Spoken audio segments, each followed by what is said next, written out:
In the middle of a conversation, Sarah told me it would work, so we're going to check and see. I'm going to talk for about 5 minutes about State College and about working in the barber shop. My feet used to get so damn tired, and I had arthritis in my hips.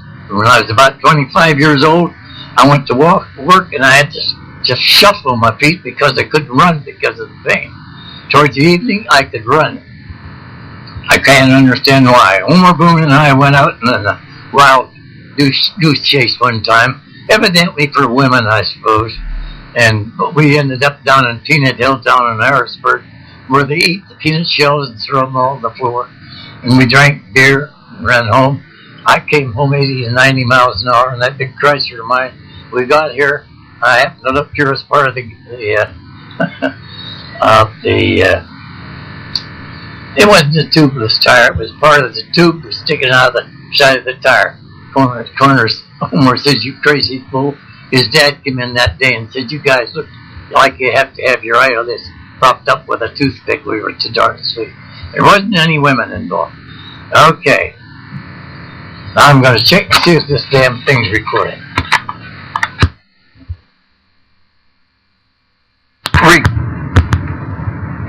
Hopefully this thing is recording. I hope it can take on now. Anyways, I rode on a motorcycle down below Milheim with this crazy Homer. Buddy, he scared the pants off of me. At the same time, I was trying to go to school, up to high school, to catch up so I could take some special courses at Penn State. And I didn't think I was going to make it. Well, I got home safe and sound, taking the dog for a walk out, the Irish setter for a walk out in the field there beyond Beaver Avenue. That's where we were at now, out in Coral Street. And there was nothing but pastures out there, nothing but pastures. Now it's so full of houses that isn't even funny. I used to go ski riding up on the top of the hill there towards the water tower. Now it's nothing but houses. I'm going to take you way back to Juniata. When I was a little tyke, the first thing I could remember when I was a little fellow, and I couldn't be very old, was that my cousin Gus Kaufman was riding a sled down the street above the silk mill.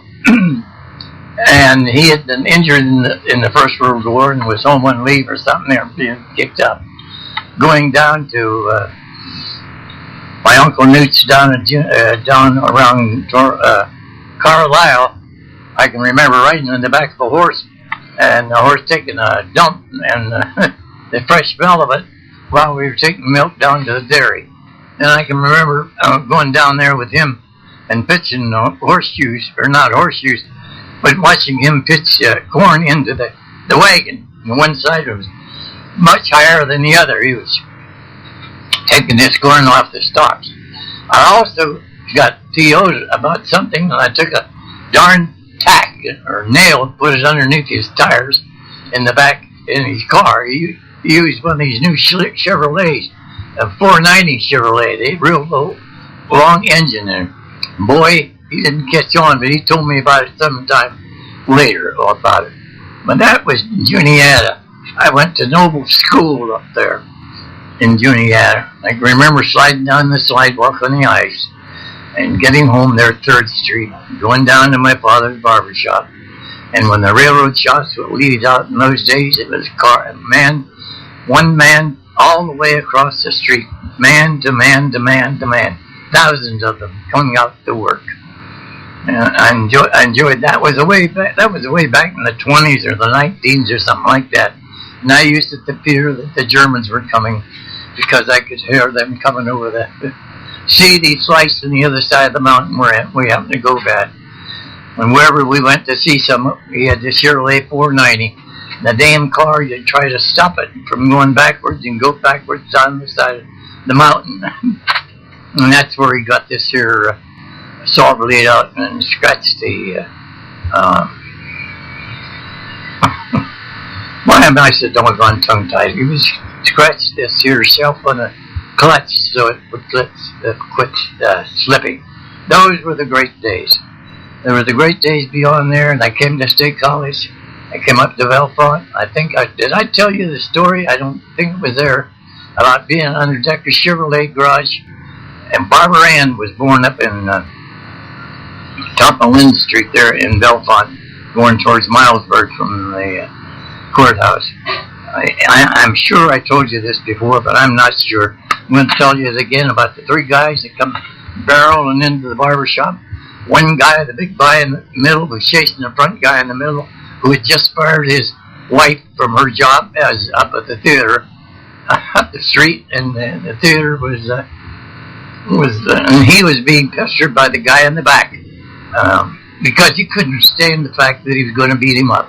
And then I went to work in the barber shop across the street that was occupied by the Mills brothers' fathers. I'm sure I told you about that. Oh, and about the 101 ranch, 102 ranches, all making homebrew in those days. That's when, well, before Roosevelt's time, they had prohibition on them. Prohibition didn't work very good. And if you get any whiskey from down around Sugar Valley, it was Prince Farrington whiskey was the best whiskey that you could find. Okay. Bellefonte was an experience. Then I went back, and I came back down to State College. I had a $5 damn bill in my pocket when I landed in State College. You can get a full-time meal for 35 cents at the Texas Hot Lunch. I had more money in my pocket.